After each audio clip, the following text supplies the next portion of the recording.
चलिए देखिए, मैंने नहीं सर, देखिए रासायनिक समीकरण के उपयोग से लाभ, ठीक है, रासायनिक समीकरण के उपयोग से क्या करना है, लाभ। ठीक है, एक बार देख लीजिए, ठीक है।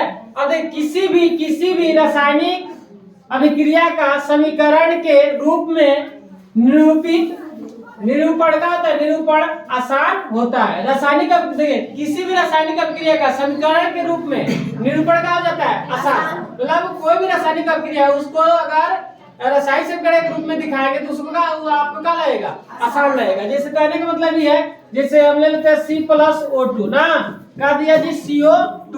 अब बताइए आसान है कि नहीं है, निरूपण कर रहा है रासायनिक अभिक्रिया हो रहा है, इस समीकरण के रूप में लिखा है कि नहीं लिखा है, लिखा है। तो लिखना क्या होता है, आसान होता है कि नहीं होता है, ये लिखना आसान होता है। बात समझ में आ रहा है। इससे क्या होती है, समय की बचत होती है। अगर हम कोई कहे देखिए इसको हिंदी में लिखे तो कार्बन ना प्लस ऑक्सीजन ऐसे लिखेंगे ना जी, दिया कार्बन डाइऑक्साइड। तो जब तक हम हिंदी में लिखेंगे तब तक क्या लिख सकते हैं, हम ऐसे रासायनिक समीकरण के रूप में लिख सकते हैं। ठीक है, इससे क्या हो रहा है, समय की बचत हो रही है। ठीक है, तथा लिखने के लिए कागज पर कम स्थान की आवश्यकता होती है। ठीक है, लिखेंगे तो आपको कागज भी कम चाहिए। ये आप हिंदी में लिख के देखिएगा और इस संकेत में लिख के देखिएगा, रासायनिक समीकरण के रूप में लिख के देखिएगा।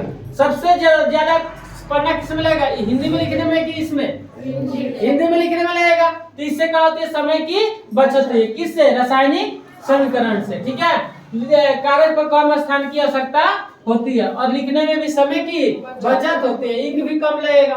बात समझ में आ रहा है। अब एक दूसरा, रासायनिक समीकरण की सहायता से प्रतिफल की एक निश्चित मात्रा के निर्माण के लिए आवश्यक अभिकारकों के द्रव्यमानों की गणना ठीक की जा सकती है। तो जो भी अभिकार देंगे, अगर रासायनिक समीकरण की सहायता से हम क्या कर सकते हैं, रासायनिक समीकरण की सहायता से अभिकारक और उत्पाद की जो भी है उसके द्रव्यमान की गणना ठीक कर सकते हैं। जैसे C+O2 ले लीजिए, का दिया CO2। अब देखिए कार्बन का लगभग मान के चलते हैं कितना हो जाएगा जी, 12। द्रव्यमान का हो जाएगा 12, कार्बन की परमाणु संख्या 6, लगभग मान के चले कितना हो जाएगा जी 12।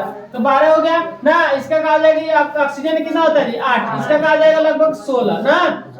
तो 16 में कितना हो जाएगा 32। तो इधर कितना हो जाएगा, जोड़ेंगे तो टोटल ही 44। कितना हो जाएगा इधर, द्रव्यमान इसका कितना हो जाएगा 44, लगभग 44। तो इधर भी कितना हो जाएगा, लगभग 44। कार्बन 6 में कितना हो जाएगा जी 12 इस 8 2 16 32। बात समझ में, इधर भी कितना हो रहा है 44, इधर भी 44। इस रासायनिक समीकरण की सहायता जो भी हम लिए हैं उसमें देख रहे हैं कि रासायनिक समीकरण के संकेत सूत्र का उपयोग किया है, उससे क्या कर सकते हैं, हम गणना ठीक कर सकते हैं कि अभिकारक में कितना द्रव्यमान है, उत्पाद में कितना द्रव्यमान है।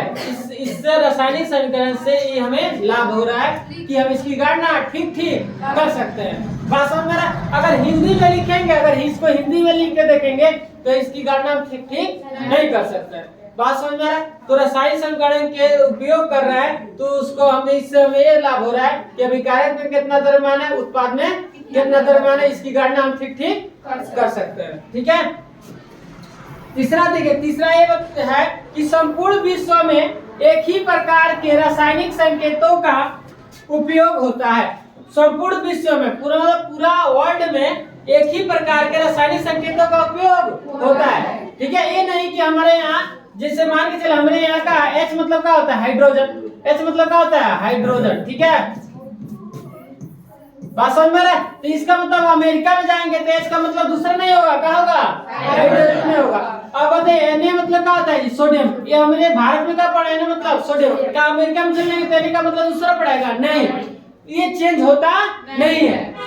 पूरे संपूर्ण विश्व मतलब पूरा वर्ल्ड में ये एक ही प्रकार के रासायनिक संकेतों का उपयोग होता है। बात समझ में, ये नहीं कि हम यहाँ पढ़े हैं, यहाँ अगर मान के चलो हम कोई कहेगा यहाँ पढ़े Na+Cl बनाएगा जी NaCl ना, NaCl ना जी। तो आपका ये नमक का सूत्र है, किसका सूत्र है जी, नमक का।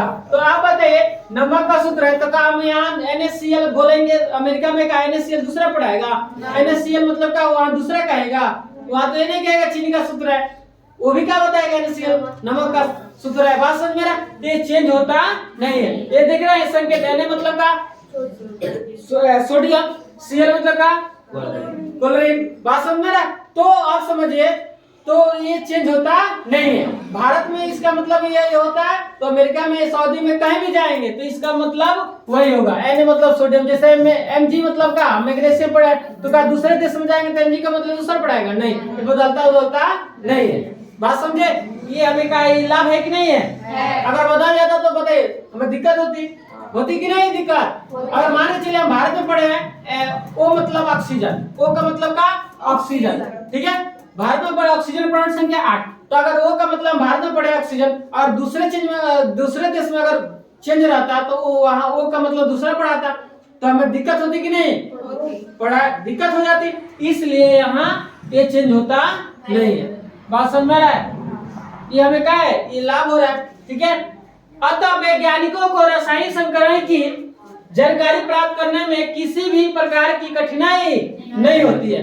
ये कोई भी वैज्ञानिक है, अमेरिका के या कहीं के भी वैज्ञानिक है, उसको कोई भी अगर खोज कर रहा है रासायनिक संकरण की जानकारी प्राप्त करने में, उसको मतलब रासायनिक संकरण की जानकारी प्राप्त करना चाहता है कोई भी वैज्ञानिक कोई भी देश के, तो उसको कोई कठिनाई नहीं होगी, क्योंकि उसको पता है कि भारत में इसका मतलब ये होता है, तो अमेरिका में भी इसका मतलब ये होगा, चीन में भी इसका मतलब ये होगा। ये चेंज होता नहीं है। उसको रासायनिक संकरण की जानकारी प्राप्त करने में कोई दिक्कत नहीं होगी और आराम से क्या करेगा? वो प्राप्त कर लेगा जानकारी। बात समझ में आ रहा है? इससे किसको लाभ हो रहा है? वैज्ञानिकों को, हम लोग को भी लाभ होगा। बात समझ में आ रहा है? तो ये हमें क्या है? रासायनिक संकरण के उपयोग से क्या है? ये लाभ। समझ में आया? चलिए।